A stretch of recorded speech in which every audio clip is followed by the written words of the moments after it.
Hello, welcome to understand with excellence.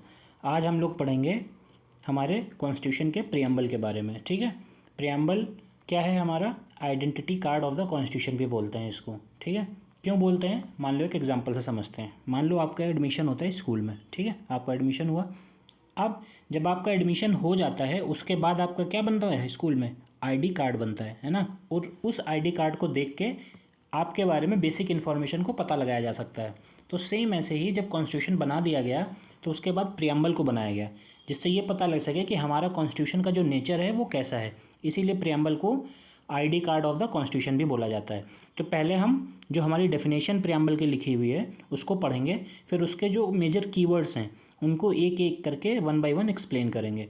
ठीक है, तो अब we the people of India having solemnly resolved to constitute India into a sovereign, socialist, secular, democratic republic and to secure to all its citizen। अब ये जो keyword लिखे हैं इनका एक एक मतलब अभी समझेंगे डिटेल में। जस्टिस होना चाहिए कैसा? सोशल, इकोनॉमिक और पॉलिटिकल जस्टिस हो। लिबर्टी कैसी होनी चाहिए? थॉट की लिबर्टी हो, एक्सप्रेस करने की लिबर्टी हो, बिलीफ जो हमारे हों उनकी लिबर्टी हो, फेथ हमारा हो, वर्शिप हो। ठीक, इसकी लिबर्टी होनी चाहिए।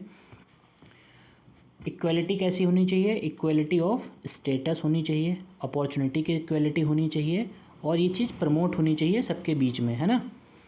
फ्रेटर्निटी की बात करें तो क्या एश्योर करना चाहिए? Dignity of the individual, individual की डिग्निटी को एश्योर किया जाए, यूनिटी को मेंटेन किया जाए, इंटीग्रिटी को, जो नेशन की इंटीग्रिटी है उसको भी मेंटेन किया जाए। ठीक, तो ये जो हमारा प्रियम्बल है इसकी डेफिनेशन लिखी हुई है उसमें। ठीक है, चलिए अब एक एक करके कीवर्ड समझते हैं। पहला है we the people of India. We the people of India का मतलब क्या है?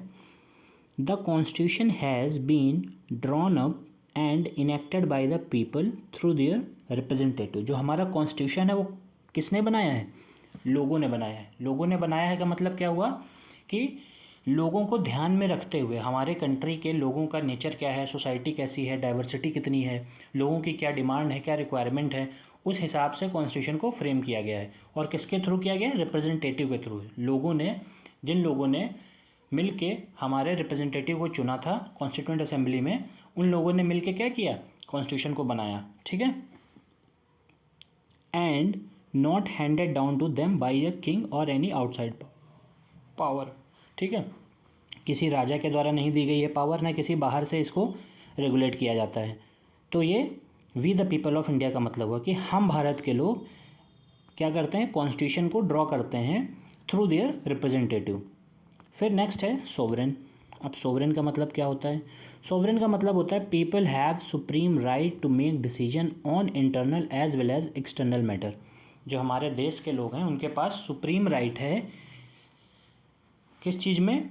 चाहे वो इंटरनल मैटर हो या एक्सटर्नल मैटर हो, उस पर डिसीजन लेने के लिए। ठीक है, no external power can dictate the government of India. कोई भी बाहरी पावर भारत सरकार को डिक्टेट नहीं कर सकती है। किसके पास डिसीजन लेने का राइट है? पीपल के पास, यहाँ के लोगों के पास, जो हमारे देश के लोग हैं, पीपल ऑफ द कंट्री, उनके पास पावर है इंटरनल और as well as external matter पर डिसीजन लेने के लिए। नेक्स्ट है सोशलिस्ट।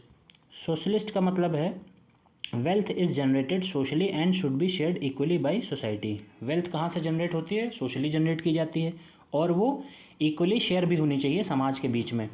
अब इसमें सरकार का क्या रोल होता है भाई? सरकार क्या करेगी? Government should regulate the ownership of land and industry to reduce socio economic inequalities. Government का क्या काम है कि वो ऑनरशिप ऑफ लैंड को रेगुलेट करेगी, इंडस्ट्री को रेगुलेट करेगी। किस लिए? सोशियो इकोनॉमिक इनइक्वालिटीज़ को रिड्यूस करने के लिए, जिससे कंसंट्रेशन ऑफ वेल्थ ना होने पाए, है ना। कंसंट्रेशन ऑफ वेल्थ का मतलब कि मान लो अगर सरकार कोई रेगुलेशन ही नहीं रखेगी तो जो मेजर लोग हैं, बड़े बड़े लोग हैं, वो क्या करेंगे? सारा रिसोर्स अपने पास कंसंट्रेट कर लेंगे और इससे क्या होगा? समाज में इनइक्वालिटी और बढ़ेगी। तो सरकार क्या करती है? रेगुलेशन लगाती है जिससे कि इनइक्वालिटी को कम किया जा सके। फिर आते हैं सेकुलर पे। सेकुलर का मतलब है citizens have complete freedom to follow any religion. जो हमारे देश के नागरिक हैं उनके पास पूरी आज़ादी है, वो किसी भी रिलीजन को फॉलो कर सकते हैं। There is no official religion. हमारे देश का कोई ऑफिशियल रिलीजन नहीं है, मतलब कॉन्स्टिट्यूशन ने किसी रिलीजन को ऑफिशियल रिलीजन नहीं बताया है। गवर्नमेंट क्या करेगी भाई, government treats all religious belief and practices with equal respect. सरकार का काम है कि सारे धर्मों के बिलीफ को और वो जो प्रैक्टिस करते हैं अपना रिलीजन में उनकी इक्वल रिस्पेक्ट करेगी वो सरकार, ठीक है। सरकार किसी के साथ डिस्क्रिमिनेशन नहीं करेगी। नेक्स्ट है कीवर्ड हमारा प्रियम्बल का डेमोक्रेटिक। डेमोक्रेटिक की बात करें तो a form of government where people enjoy equal political right. ऐसी फॉर्म ऑफ गवर्नमेंट जहाँ पे लोग पॉलिटिकल राइट्स क्या करते हैं, इक्वली इंजॉय करते हैं, मतलब one vote one value one nation, है ना। और अगर किसी को कंटेस्ट करना है इलेक्शन तो वो भी फ्रीली क्या कर सकता है, कंटेस्ट कर सकता है, किसी के ऊपर कोई रिस्ट्रिक्शंस नहीं है। इलेक्ट देयर रूलर्स, लोग अपना रूलर सिलेक्ट करते हैं। एंड होल्ड देम अकाउंटेबल, और जिनको वो इलेक्ट करते हैं उनसे अकाउंटेबिलिटी की उम्मीद करते हैं कि भाई हमने तुमको चुना है तो तुम हमारे लिए जब काम करोगे तो उसकी जवाबदेही भी तुम्हारी ही होती है कि तुम्हें ही जवाब देना है कि तुमने कैसे काम किया, ठीक है। अगर नहीं किया तो 5 साल में फिर से चुनाव होगा, प्रोविज़न है हमारी कंट्री में, तो हम क्या करेंगे, किसी और को मौका देंगे। नेक्स्ट है रिपब्लिक।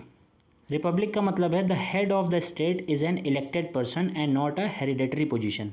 हमारे देश का जो इलेक्टेड हेड मतलब हेड ऑफ स्टेट होगा, हेड ऑफ,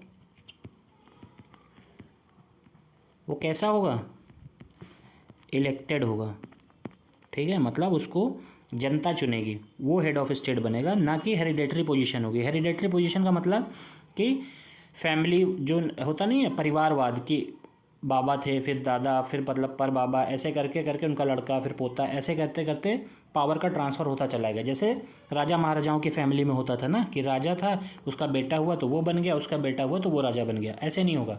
कैसा होगा हेड ऑफ स्टेट, रिपब्लिक, मतलब इलेक्टेड पर्सन, जो लोग चुनेंगे वो हमारा हेड ऑफ स्टेट होगा। फिर अब आते हैं जस्टिस पे। Justice, citizens can not be discriminated on the ground of caste, religion and gender. देश का कोई भी नागरिक के साथ कास्ट, धर्म और लिंग के आधार पर भेदभाव नहीं किया जाएगा। सोशल इनइक्वालिटीज़, जो समाज में इनइक्वालिटी है उनको रिड्यूस किया जाएगा। Government should work for the welfare of all, specially of disadvantage group. Government का काम है कि वो सबकी भलाई के लिए काम करेगी, ना कि पर्टिकुलर एक ग्रुप के लिए, और ख़ासकर उनके लिए तो ज़रूर करेगी जो डिसएडवांटेज है, जिनके पास रिसोर्सेज नहीं है, ठीक, लैक ऑफ सर्विसेज हैं, एक्सेसिबिलिटी कम है, उनके लिए तो स्पेशल काम करेगी। जैसे कि रिजर्वेशन देना। रिजर्वेशन क्या है कि जो मार्जिनलाइज सेक्शन है ना, जो थोड़ा सा मेन स्ट्रीमलाइन सोसाइटी का हिस्सा नहीं है, उनके लिए कुछ स्पेशल प्रोविज़न किए जाते हैं जिससे उनको भी क्या किया जा सके, अपलिफ्ट किया जा सके। फिर आते हैं लिबर्टी पे। लिबर्टी की बात करें तो there are no unreasonable restrictions on the citizen in what they think, how they wish to express their thoughts and the way they wish to follow up their thoughts in action. मतलब किसी भी नागरिक के ऊपर वो कैसा सोचता है, वो अपने थॉट कैसे एक्सप्रेस करता है, इस चीज़ के बेसिस पे अनरीजनेबल रिस्ट्रिक्शंस नहीं लगा सकते हो, ठीक। जैसे मान लो सरकार का कोई काम है जो पसंद नहीं आ रहा लोगों को, अब सरकार के काम को क्रिटिसाइज़ किया जा रहा है bye the people of India, तो अब उस पर रिस्ट्रिक्शंस लगा दिया जाए कि भाई तुम्हारी लिबर्टी नहीं है, तुम नहीं बोलोगे, तो ऐसा नहीं कर सकते हो। हाँ, अगर देश की इंटीग्रिटी, सिक्योरिटी, इस चीज़ पे अगर आप बात कर रहे हैं तो आपके ऊपर रिस्ट्रिक्शंस ज़रूर लगाए जाएंगे। फिर आते हैं इक्वलिटी की बात करते हैं। इक्वलिटी कैसी होनी चाहिए हमारे देश में, all are equal before the law, मतलब कानून की नज़र में सारे बराबर हैं। कोई भी किसी के साथ भी, मान लो किसी दो बंदों ने मर्डर किया, ठीक है, एक दो, इन दोनों ने मर्डर किया, एक किसी इलेक्टेड पोजीशन पे है, मान लो वो एमपी है, एमएलए है, और एक नॉर्मल मान लो रिक्शा पुलर हो गया, या कोई भी ऐसा हो गया, वेंडर्स हो गए, ठीक, मर्डर दोनों ने किया है, तो जब वो कानून के सामने पेश किए जाएंगे तो दोनों के साथ सेम बिहेवियर होगा, सेम सज़ा दी जाएगी। ऐसा नहीं कि एक को फांसी मिल जाएगी तो दूसरे को कुछ नहीं मिलेगा, वो उसको छोड़ दिया जाएगा, ऐसा नहीं होगा, ठीक। इक्वलिटी, कानून की नज़र में सब बराबर हैं। The traditional social inequalities have to be ended. जो ट्रेडिशनल सोशल इनइक्वलिटी है, मतलब पुरानी विचारधारा वाली जो कुरीतियाँ समाज में फैली हैं, उनको एंड किया जाना चाहिए। The government should ensure equal opportunity to all, for all. Government का क्या काम है कि अगर जितने भी सिटीजन हैं देश के, irrespective of religion, caste, gender, ठीक है, उनके साथ क्या है, इक्वलिटी लाने की कोशिश करेगी, सबको इक्वल अपॉर्चुनिटी देगी सरकार का ये काम है। फिर आते हैं फ्रेटर्निटी पे। फ्रेटर्निटी का मतलब होता है ब्रदरहुड, भाईचारा, एक तरीके से कह सकते हो।